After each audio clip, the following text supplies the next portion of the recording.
I think it's something that can immediately boost our confidence, because I know all sales reps, no matter how good you are, no matter how experienced you are, always looking for tips on how to quickly build your confidence. If you do this exercise, it'll build it right away. Number one, you write this stuff down. Write down one, two, or three of your favorite, your best accomplishments that you've ever done. So make notes here so you can do this later if you want to participate.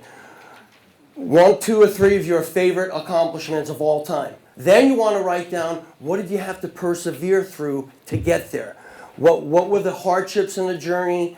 What was all the stuff all the work you put into it? Did you motivate people along the way? Did you make people laugh along the way? Did you gain confidence from this? What was it that you accomplished? Anytime we accomplish something, there's also accomplishments within the accomplishment. So list those too. What you really want to do is, by just looking back at what we've already accomplished in life and soaking it in and recognizing what we've already done, that helps to build our confidence. So write down everything you can about your accomplishment. How did you feel afterwards? Did it give you confidence? If you had to do it over again, would you have made any changes? And that the whole idea is, when we look at what we've already accomplished in our life, it gives us confidence to know that we can accomplish more things. Here's a very quick story of one of my favorite accomplishments. I ran track in high school. In 11th grade, there was a lot of expectations in New York State that this kid, skinny kid back then, was going to do a lot of great things, because I won the Long Island Championships on the mile at the sophomore meet.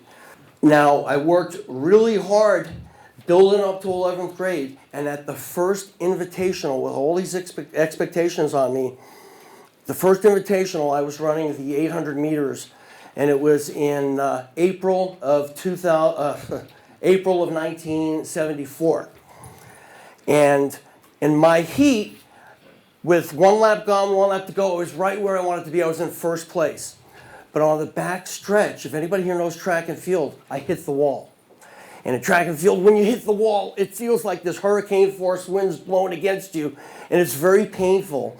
And I came in last in my heat. There were a lot of heats of the 800 meters that day. There was 150 boys in the New York relays at Randall's Island, New York City. And out of those 150 boys, I came in 150th. I was pretty devastated. My immediate thought was, I'll quit. Forget it, I ain't going to do it. I ran the race over in my head over and over again. What did I do wrong? Did I go out too fast?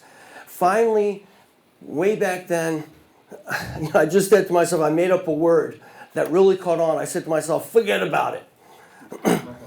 And I did. I forgot about it. I said it was just a bad race. But I believe in myself. I really think I can do better, and I'm going to give it a shot. I'm going to try to do better.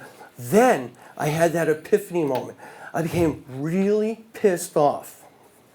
I became really pissed off at that race, and I used that as a motivation to work harder than I ever had in my life. I was running 3-4 miles at 5 o'clock in the morning. I was always the first one to get to practice. I was always the last one to leave. I was experimenting during the dual meets against other teams, running from behind, running from in front. Every week I was improving a little bit. Finally, I made it. It was a big deal. I made it to the section championships. The section championships, the top 3 in each section go to the state championships. And I had just thought, it would be the coolest thing on the planet to make it to the state championships. Because I know 30 years from now when I'm talking to Lumasense, I can tell them about it. Well, in any case, gun goes off, and at the gun lap, which is 1 lap gone, 1 lap to go, I was in dead last place. Backstretch.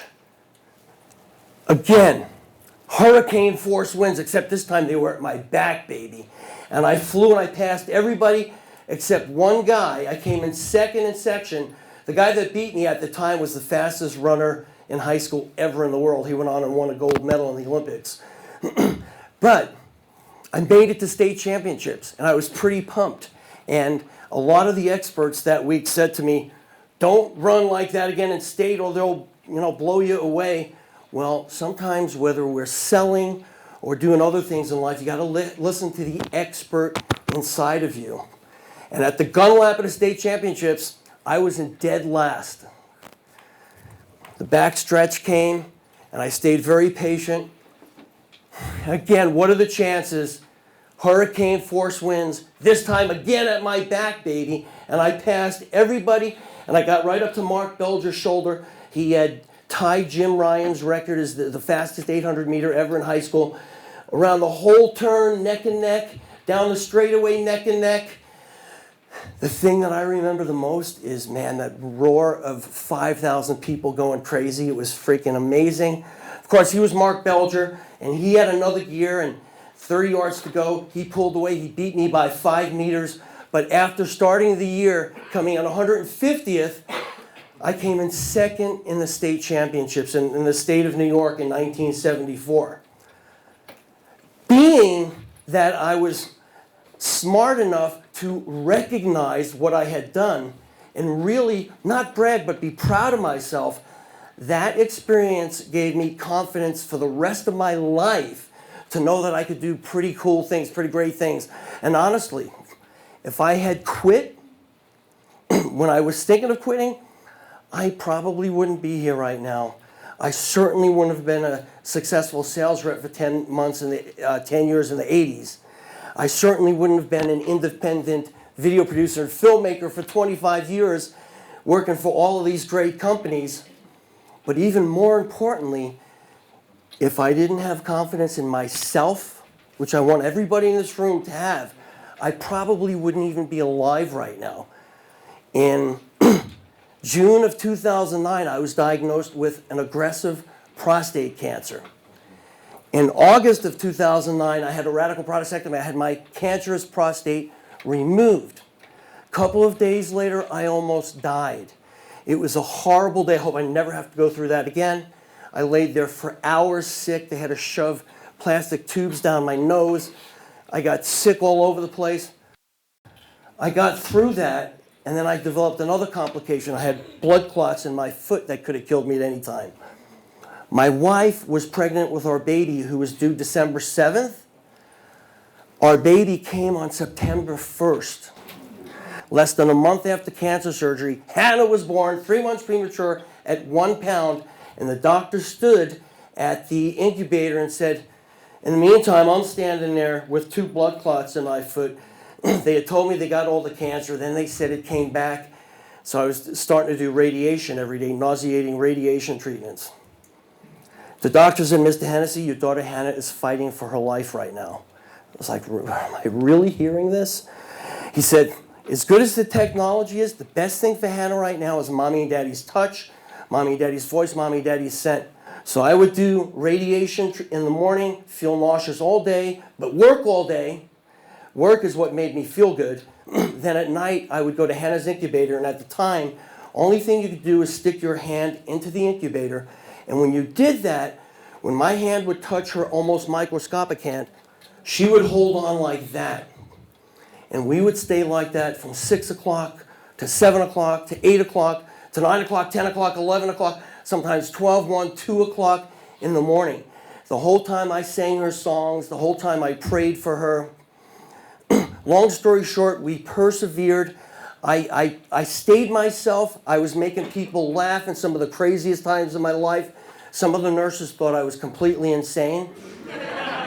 But when we got out of there 3 months later with a healthy baby, the doctor said, Mr. Hennessy, you lifted this whole place up. This place is normally like a morgue. You are one of the things that's responsible for your daughter being alive.